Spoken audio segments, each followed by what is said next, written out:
Hi friends, இன்றைக்கி நம்ம மாட்டு பொங்கல்காட்டி நாங்கள் எங்ககிட்ட 3 மாடு இருக்குது, ஒரு கன்றுக்குட்டி.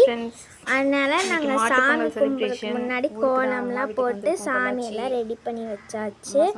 இப்போ வந்து எல்லாம் குளித்து எல்லாம் புறப்பட்டு மாடு ஓட்டிகிட்டு வர போகிறோம். பாப்பா போட்ட கோலம். இது வந்து நான் போட்ட கோலம். இது எங்கள் அம்மா போட்ட கோலம். ஃபர்ஸ்ட் காமிச்சது எங்கள் அம்மா போட்ட கோலம். இது எங்கள் வீட்டு செல்ல நாய்க்குட்டி ஜாக்கி. அவனையும் எல்லாம் பொட்டு வச்சு அவனே ரெடி பண்ணியாச்சு. இவதான் எங்கள் கடைக்குட்டி செம்பி. பாருங்க, அவளைத்தான் பாருங்க எல்லாம் அழகாக குளிச்சு ரெடி பண்ணி அலங்காரம். இப்போ வந்து அவளை நான் தான் ஓட்டிட்டு வர போகிறேன். பார்த்தீங்களா எவ்வளோ அழகாக இருக்கான்னு. கூட்டு போ, அங்கே உள்ள கூட்டு போ.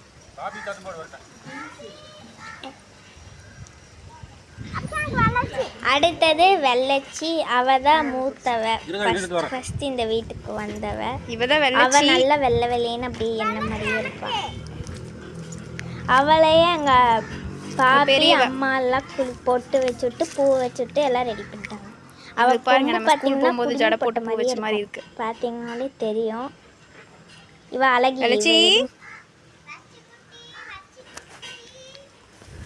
ரொம்ப அமைதியான, நல்லா சாப்பிடுவா. ஆனால் குறும்பு தான் பண்ணுவா. இப்போ இவளை வந்து என் தம்பி பிடிச்சிட்டு போகிறான். திணி மூட்டை தான். இவளை வந்து யார் வேணாலும் பிடிச்சிட்டு போகலாம், இவ எதுவுமே பண்ண மாட்டான். ஆனால் இன்னொருத்தி இருப்பா, கருப்பின்னு ஒருத்தி.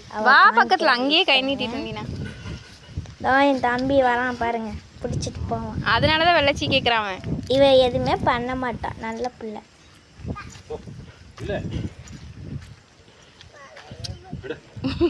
பாருங்க போறா என் தம்பி. பார்த்தீங்களா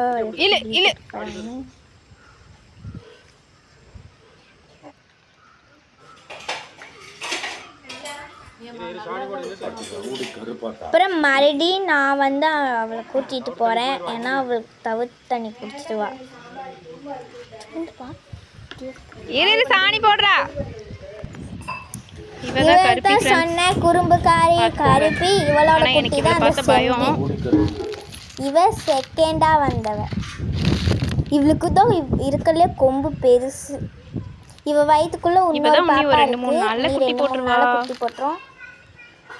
அழகா இருக்கா பாருங்க. இவ பயப்படுவா, ஆனா பாசக்காரி. இவளை வந்து எங்க அப்புச்சுனால மட்டும்தான் தொட முடியும், வேற